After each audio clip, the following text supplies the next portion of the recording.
മാസപ്പടി കേസിൽ vigilance അന്വേഷണമില്ല, vigilance വരില്ല എന്നുള്ള നിർണായകമായ വിധിയാണ് വരുന്നത്. ഷോൺ ജോർജ് BJP നേതാവ് നമ്മോടൊപ്പം ടെലിഫോൺ ലൈൻ ചെയ്യുന്നു. ഷോൺ ജോർജ്, താങ്കൾ എങ്ങനെയാണ് ഈ ഹൈക്കോടതി വിധിയെ കാണുന്നത്?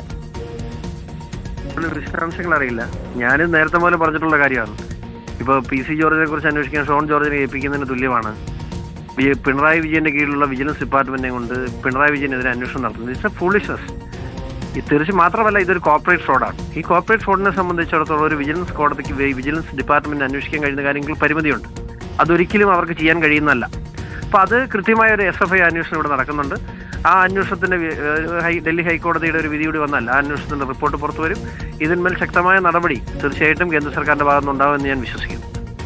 ഇതിലിപ്പോൾ കോടതിയുടെ വിധിന്യായത്തിലെ വിശദാംശങ്ങൾ വരാനിരിക്കുന്നതേ ഉള്ളൂ. പക്ഷേ ഇതിൽ കേന്ദ്ര ഏജൻസികൾ നടത്തുന്ന അന്വേഷണം, അതിലെ കണ്ടെത്തലുകൾ നമുക്കറിയാവുന്ന പോലെ ദില്ലി ഹൈക്കോടതിയിൽ ഉൾപ്പെടെ സമർപ്പിച്ചിരിക്കുന്ന റിപ്പോർട്ടുകൾ, അതൊക്കെ തന്നെയും പരിഗണനയ്ക്ക് വന്നേക്കാം. അല്ലെങ്കിൽ അത്തരം അന്വേഷണം കൂടി ഒരു ഭാഗത്ത് നടക്കുന്നുണ്ട്.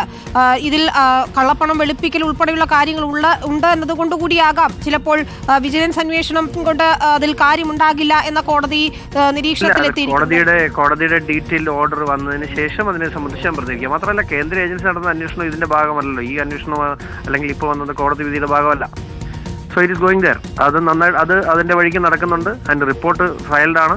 ഇപ്പോൾ ഡൽഹി ഹൈക്കോടതിയുടെ ഒരു വിധി കൂടി വന്നാൽ ആ റിപ്പോർട്ട് പുറത്തു വരും. അപ്പോൾ നിങ്ങൾക്ക് കാര്യങ്ങൾ വ്യക്തമാവും. ഇത് പിണറായി വിജയനെ സഹായിക്കാൻ വേണ്ടിയുള്ള ഒരു ലിറ്റിഗേഷൻ ആയിരുന്നു ഇത് എന്ന് മാത്രമേ.